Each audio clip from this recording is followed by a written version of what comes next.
Hello everyone, আমি পৌশালী চলে এলাম আরও একটা নতুন ভিডিও নিয়ে। কমেন্ট সেকশনে তোমরা প্রচুরজন কমেন্ট করেছো, দিদি রোহিদের ট্রেলার নিয়ে কথা বলো। তো আমি ট্রেলারটা তোমাদের সঙ্গে দেখবো এখন একবার, যদিও এর আগে আমি ট্রেলারটা দেখেছি। অ্যান্ড এখন এই ভিডিওতে আমি রিয়াকশন শেয়ার করব আমার কাছে কেমন লাগলো। ডিরেক্টরের নাম যখন মেজবাউর রহমান সুমন, যিনি এর আগে হাওয়ার মতন সিনেমা ডিরেকশন দিয়েছেন, আফটার হাওয়া। এবার দেখবার ব্যাপার এটা যে এই প্রজেক্টটার ট্রেলারটা কতটা প্রমিসিং লাগছে। হ্যাঁ, রোহিত, চলো একদম দেরি না করে আমরা দেখি ট্রেলারটা কেমন লাগছে অ্যান্ড রিয়াকশন শেয়ার করি। Let's start.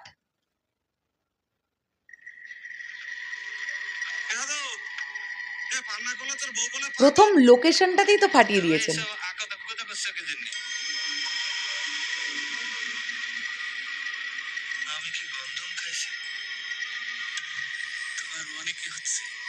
গন্ধম একটা ফল, আপনারা নিশ্চয়ই জানেন। এবং এই ট্রেলারটা মানে দেখাটা এগোবার আগে একটা কথা বলি, মনে হচ্ছে এটা কিন্তু আদম ইভের গল্প। আমরা যদি মেজবাউর রহমান সুমনের কাজ আমরা দেখি, তাহলে একটা বিষয় আমরা দেখতে পারবো যে পৌরাণিক কিছু গল্প বা কিছু নীতি কথার ওপরে ডিপেন্ড করে মেজবাউর রহমান সুমন কিন্তু কাজ করেন, কিন্তু গল্পগুলোকে প্রেজেন্ট করেন একটা অন্যরকম গল্পের মোড়ক দিয়ে। কিন্তু আলটিমেটলি রিলেট করা যায় যে তিনি কোন পৌরাণিক গল্প বা কোন নীতিবাক্যকে বোঝাতে চাইছেন বা জানান দিতে চাইছেন তার সিনেমার মাধ্যমে। তো এটা অ্যাডাম ইভের গল্পই বোঝা যাচ্ছে। এবং আমি ডিরেক্টরের ইন্টারভিউ দেখছিলাম, আমি টুসির ইন্টারভিউ দেখছিলাম। ভাই, টুসি একটা ইন্টারভিউতে বলছেন যে আমি 6 মাস সাবান শ্যাম্পু মেখে স্নান করিনি, যাতে আমি ওই ক্যারেক্টারটার মধ্যে ঢুকতে পারি। এবং এখানে যে ক্যারেক্টারটায় দেখা যাচ্ছে টুসিকে, প্রচণ্ড অন্যরকম লাগছে, মানে প্রচণ্ড পজিটিভ। চলো এবার আমরা দেখতে থাকি। ওরে বাপরে, কি শটটা নেওয়া!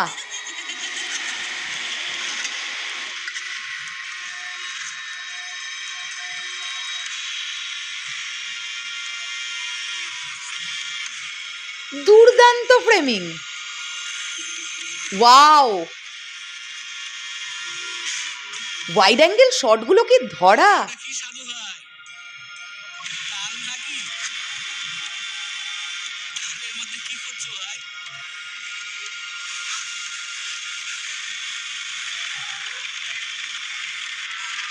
মার্ভেলাস সিনেমাটোগ্রাফি, ভাবা যাচ্ছে না।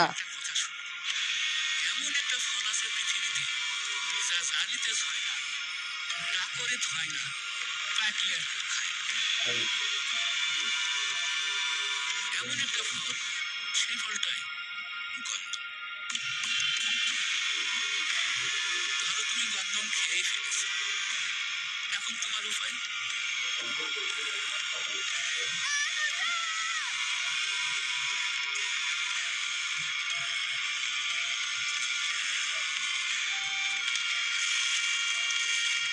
এখানে হয়তো এরকমটা দেখানো হচ্ছে যে ওই গন্ধম ফলটা খেয়ে ফেলেছে, তার ফলে একটা অনেক বড় পাপের সৃষ্টি হয়েছে, যে কারণের জন্য এত ক্ষয়ক্ষতি হয়ে যাচ্ছে।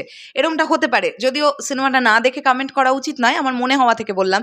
টুসিকে কি দেখতে লাগছে ভাই, আমি লিটারালি জাস্ট অবাক হয়ে যাচ্ছি। নাজিফা টুসিকে দেখে আমি অবাক হয়ে যাচ্ছি।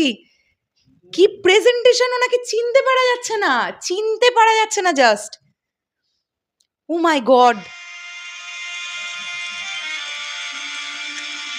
এবং নাজিফা টুসির হাজব্যান্ডের চরিত্রটা যিনি প্লে করছেন, ফ্যাবিউলাস লাগছে, মানে আমি ভাষা হারিয়ে ফেলেছি।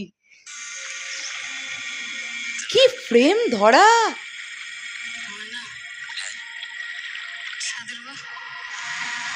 ওর নাম জিজ্ঞাসা করা হলেও বলছে আমার নাম সাধুর বউ।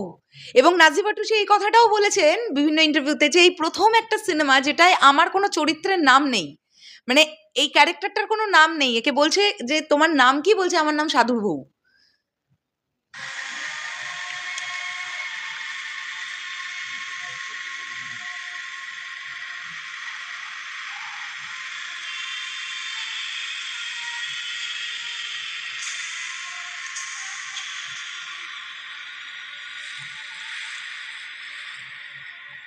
ফাটাফাটি, বাপ রে বাপ! এবার ট্রেলারটা নিয়ে একটুখানি কথা বলতে হবে ডেফিনেটলি, এবং কথা বলতে গেলে প্রতিটা সেক্টর নিয়ে কথা বলতে হবে।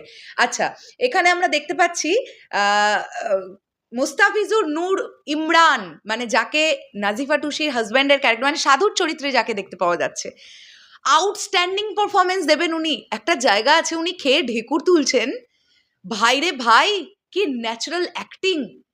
এবং যে কজনকে দেখা গেল ট্রেলারে, নাজিফা টুসির কথা তো বললামই, আউটস্ট্যান্ডিং, কারণ ওনাকে হাওয়াতেও দেখতে ভালো লেগেছে, এটা নিয়ে কোনো ডাউট নেই।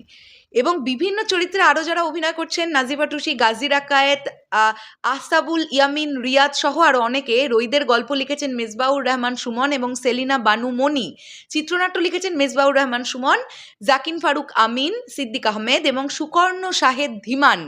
এনারা মিলে পুরো চিত্রনাট্যটাকে লিখেছেন। তো এটাই আমরা জানতে পারলাম। সিনেমাটোগ্রাফারের নামটা একটুখানি প্লিজ দেখতে চাই, এটা নিয়ে কথা বলতে হবে। সিনেমাটোগ্রাফার হচ্ছেন জোহর মুসাব্বির জ্যোতি। ফ্যান্টাস্টিক সিনেমাটোগ্রাফি, প্রতিটা ফ্রেম ওয়াইড অ্যাঙ্গেল থেকে শুরু করে ক্লোজ আপ শট থেকে শুরু করে প্রতিটা ফ্রেম দুর্দান্ত। ওই যে ফ্রেমটাতে দেখতে পাওয়া যাচ্ছে নাজিফা টুসি হঠাৎ করে এরকম করে মাথাটা ঝুলিয়ে চুল খোলা অবস্থায়, ওটা দেখে ভয় লেগে গেছে হঠাৎ করে, ট্রেলারের মধ্যে এমনভাবে এসেছে। লাইটিংয়ের কাজ, রাতের দৃশ্য, দিনের দৃশ্য, একটা শট এরম আছে যেখানে ভ্যানে চড়ে যাচ্ছে তারা, কুয়াশা, পুরো কুয়াশাচ্ছন্ন একটা পরিবেশ, কি শ্যুট করা হয়েছে বাপরে বাপ। প্রতিটা ফ্রেম দেখতে ভালো লাগছে, কালার গ্রেডিং এর কাজ, লাইটিং এর কাজ, এডিট, পুরো ব্যাপারটা দুর্দান্ত লেগেছে।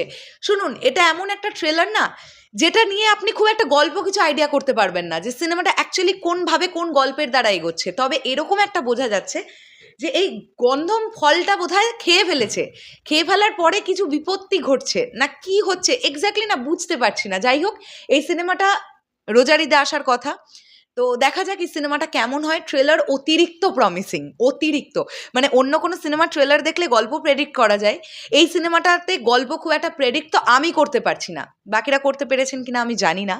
ফ্যাবিউলাস একটা ট্রেলার হয়েছে। আমি পার্সোনালি ডিরেক্টরকে মেসেজ করব, তার সঙ্গে আমার হাওয়ার পরে কথা হয়েছিল, কথা বলার সৌভাগ্য হয়েছিল, আমি তাকে আবার মেসেজ করবো যে আউটস্ট্যান্ডিং একটা ট্রেলার দেখলাম। তো রইদের ট্রেলার আপনাদের কাছে কেমন লেগেছে অবশ্যই কমেন্ট করে জানান। আসছি আবার খুব শিগগিরই, তাহলে এখনের জন্যে টাটা।